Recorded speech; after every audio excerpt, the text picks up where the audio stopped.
নারী শিক্ষাটা আর উপেক্ষার শিকার হবে না।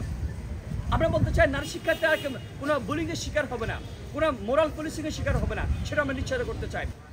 আপনারা জানেন যে জুম্মার দিনে ঢাকা বিশ্ববিদ্যালয়ের প্রত্যেকটি হলে শিক্ষার্থীরা নামাজ আদায় করে। তো আমরা আমাদের নিয়মিত নামাজ আমি ফজলক মুসলিম হলের আবাসিক শিক্ষার্থী সেখানে আদায় করেছি। আমাদের বিভিন্ন প্রতিনিধি বিভিন্ন হলে নামাজ আদায় করেছেন এবং পরবর্তীতে আমরা হলে যে ন্যাচারালি প্রতি সময় শিক্ষার্থীর সাথে কৌশল বিনিময় করি, সেই কুশল বিনিময় করেছি। তো একটি বিষয়, আমরা শিক্ষার্থীরা আসলে আসন্ন ডাকসু নির্বাচনকে ঘিরে তাদের মধ্যে আমরা আমেজ দেখছি, তারা নানা ধরনের মতামত দিচ্ছে। তবে আমাদেরকে কেন তারা আসলে তাদের প্রতিনিধি হিসেবে নির্বাচিত করতে পারে তার জন্য 3-4টা পয়েন্ট বলবো। তার মধ্যে একটা হচ্ছে, আমরা এই ক্যাম্পাসে 1 স্টুডেন্ট 1 বেড প্রকল্প নিশ্চিত করব। আমরা আশাবাদী, আপনি দেখবেন যে রবীন্দ্র ভবনের মতো জগন্নাথ হলে, তারপরে শেখ মুজিবুর রহমান হলে জুলাই স্মৃতি ভবন, এরকম বড় বড় যদি বঙ্গবন্ধু ভবন, তারপরে আপনার শেক্সেসের টাওয়ার আছে, এরকম যদি 5 থেকে 7টা বিল্ডিং ঢাকা বিশ্ববিদ্যালয়ের বিভিন্ন স্থানে উঠানো হয় আবাসিক সমস্যা নিরসনে, আমরা আশাবাদী 1 বছরের মধ্যে এটা সম্ভব। এবং ঢাকা বিশ্ববিদ্যালয়ের না, শুধু সারা দেশের আমার মনে হয় যে অর্ধেক সমস্যার সমাধান হয়ে যাবে। কারণ আমরা দেখেছি বিগত সময়ে শিক্ষার্থীদেরকে সিটের নামে জিম্মি করে ঢাকা বিশ্ববিদ্যালয় আগে ফ্যাসিলিটি কায়েম করেছিল আওয়ামী লীগ, তারপরে সারা দেশে। তো নতুন করে যাতে এই দেশে কেউ ফ্যাসিলিটি সিস্টেম কায়েম করতে না পারে, তার জন্য প্রধানতম এবং প্রথমত এই ক্যাম্পাসে সিটের সমস্যার সমাধান করতে হবে। আর আরেকটি বিষয়, ঢাকা বিশ্ববিদ্যালয়ে 5 আগস্ট পরবর্তী সময়ে ফ্রি ইন্টারনেট সেবা নিয়ে কাজ করতে চেয়েছিলাম, কিন্তু আসলে শেষ পর্যন্ত ফ্রি ইন্টারনেট নিশ্চিত করা সম্ভব হয়নি। বিটিসিএল এর লাইন রুমে রুমে গিয়েছে। তবে শিক্ষার্থীরা যদি আমাদেরকে তাদের প্রতিনিধি হিসেবে নির্বাচন করেন, একটি বিষয়ে আশ্বস্ত করতে চাই, স্টারলিংকে এনে সবাইকে ফ্রি ইন্টারনেট সেবার আওতায় নিয়ে আসা সম্ভব। আমরা হিসাব করে দেখেছি, প্রতিটি শিক্ষার্থীর প্রতি মাথাপিছু মাত্র মাসিক 40 টাকা খরচ করেই এখন সে যে স্পিডে ইন্টারনেট চালাচ্ছে তার থেকে অন্তত 10 to 15 টাইমস স্পিডে সে ইন্টারনেট সে পেতে পারেন। কিন্তু আর এই জিনিসটা আমরা স্পন্সর এনে বা বিশ্ববিদ্যালয় প্রশাসন থেকে এনে শিক্ষার্থীদের জন্য আশা করি অল্প কয়েকদিনের মধ্যে ফ্রি করে দেওয়া যাবে। এবং ঢাকা বিশ্ববিদ্যালয়ের শিক্ষার্থীরা তার একাডেমিক এলাকায় এবং তার আবাসিক এলাকায় ফ্রি ইন্টারনেট সেবা পাবেন যদি তারা আমাদেরকে তাদের প্রতিনিধি নির্বাচন করেন।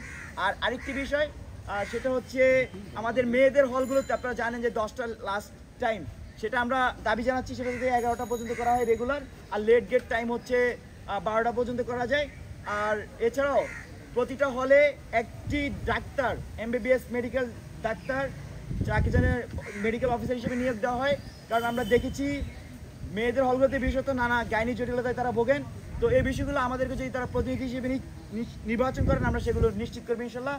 প্রিয় সাংবাদিক বন্ধুগণ, আপনারা জানেন ঢাকা বিশ্ববিদ্যালয় কালচার হচ্ছে প্রতি শুক্রবারে আমাদের মধ্যে একটা ঈদের আমেজ তৈরি হয়। ডাকসুকে কেন্দ্র করে সেই ঈদের আমেজ আর একটু বেগবান হয়েছে।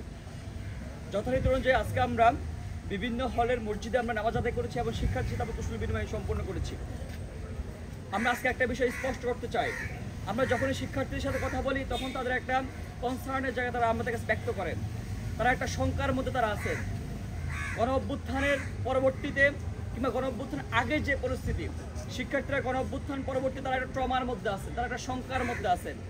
আবারও তাকে দাসত্বের জীবনে ফিরে যেতে হয় কিনা, আবারও তাকে নিপীড়ন নির্যাতন গণরুম গেস্টরুমের মধ্যে তাকে পৌঁছতে হয় কিনা, তারা শুধু এই শঙ্কার জায়গাটা আছে। আমরা শিক্ষার্থীদেরকে আশ্বস্ত করতে চাই, আমরা শিক্ষার্থীদেরকে বিগত দিন আমাদের কর্মকাণ্ডের মধ্য দিয়ে, বিগত ফ্যাসিবাদী আমলে আমাদের যে কর্মকাণ্ড, আমাদের যে হার নামানোর যে লড়াই, সে লড়াইয়ের আমাদের যে কৃতকর্ম, সেগুলোর মধ্য দিয়ে আমরা শিক্ষার্থীদের আশ্বস্ত করেছি। এবং আজকে এখান থেকে আমরা কমিটমেন্ট আমরা অঙ্গীকার দিতে চাই, আমরা যে জুলাই গণ অভ্যুত্থানের যে স্পিড, যে শিক্ষাঙ্গনে আমূল পরিবর্তন আনব, শিক্ষাঙ্গনে যে নিপীড়ন নির্যাতন গণরুম গেস্টরুম কালচার পরিহার করব, সেই অঙ্গীকার আমরা আজকে আবার পুনর্ব্যক্ত করতে চাই। আমরা বলতে চাই ক্যাম্পাসের মধ্যে, শিক্ষাঙ্গনের মধ্যে আমূল পরিবর্তন তখনই সম্ভব যখন এই ক্যাম্পাসের রাজনৈতিক ব্যবস্থা একটা সুস্পষ্ট রূপরেখা কাঠামো তৈরি করা সম্ভব, তখনই আমরা ক্যাম্পাসের মধ্যে আমূল পরিবর্তন আনতে পারব। প্রিয় সাংবাদিক বন্ধুগণ, আজকের সম্মূলের মধ্য দিয়ে আমরা আমাদের অঙ্গীকার পুনর্ব্যক্ত করতেছি, আমরা যদি ব্যক্তিগত নির্বাচিত হই, প্রত্যেকটা বছর একাডেমিক ক্যালেন্ডারের মধ্যে ডাকসু নির্বাচনকে আমরা আওতাভুক্ত করব। আপনি জানেন 90 গণ অভ্যুত্থান পরবর্তীতে এই ঢাকা বিশ্ববিদ্যালয় সহ প্রত্যেকটা শিক্ষাঙ্গন একটা আমূল পরিবর্তন স্বপ্ন দেখিয়েছিল, কিন্তু আমরা দেখেছি 90 গণ অভ্যুত্থান পরবর্তী যে দল ক্ষমতা এসেছে তারা একবার ডাকসু নির্বাচন দেওয়ার পর আর কোনো নির্বাচন দেয় নাই। কারণ তারা একটা ভয়ের মধ্যে আছে, যখন যে সরকার ক্ষমতায় যায় তারা স্বৈরাচার হয়ে উঠতে চায়।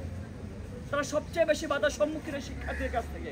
তারা চায় না যে শিক্ষার্থীরা স্বাধীনভাবে ক্যাম্পাসে জীবনযাপন করুক, তারা চায় তাদেরকে দাস বানিয়ে রাখতে চায়। কৃত্রিম একটা সিট সংকট তৈরি করে শিক্ষার্থীদের দুর্বলতার জায়গাকে আঘাত করে তাদেরকে বোকা বানিয়ে রাখতে চায়, তাদেরকে জিম্মি করে রাখতে চায়।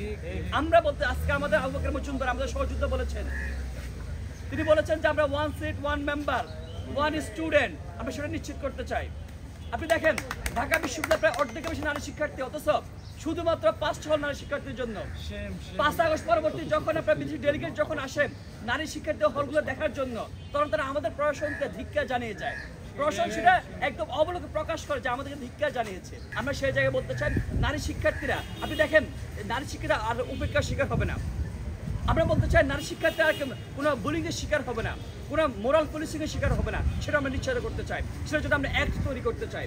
প্রিয় উপস্থিতি, আজকে আমরা দ্বিতীয় যে গুরুত্বপূর্ণ বিষয় নিয়ে আলোচনা করবো, আপনারা জানেন গত কয়েকদিন আগে আমরা সংবাদ সম্মেলনের মধ্য দিয়ে বলেছি যে বিশ্ববিদ্যালয় প্রশাসন হয়তো বা কোনো একটা পক্ষের ইন্ধন নিয়ে তারা একটা কারসাজি করতেছেন, নারী শিক্ষার্থীদেরকে ভোট কেন্দ্র যাওয়ার জন্য তারা নিরুৎসাহিত করতেছেন। আমরা কারণ দেখেছিলাম কি জানেন, যে টিএসসির মতো জায়গায় 14,000 নারী শিক্ষার্থীর জন্য 3টা নারী হলের জন্য তারা ভোট কেন্দ্র তৈরি করেছেন। তারা একটা অস্বাভাবিক একটা পরিকল্পনা দিয়েছেন, সেখানে নাকি শুধুমাত্র টিএসসিতে 176টা ভোট কেন্দ্র স্থাপন করবেন।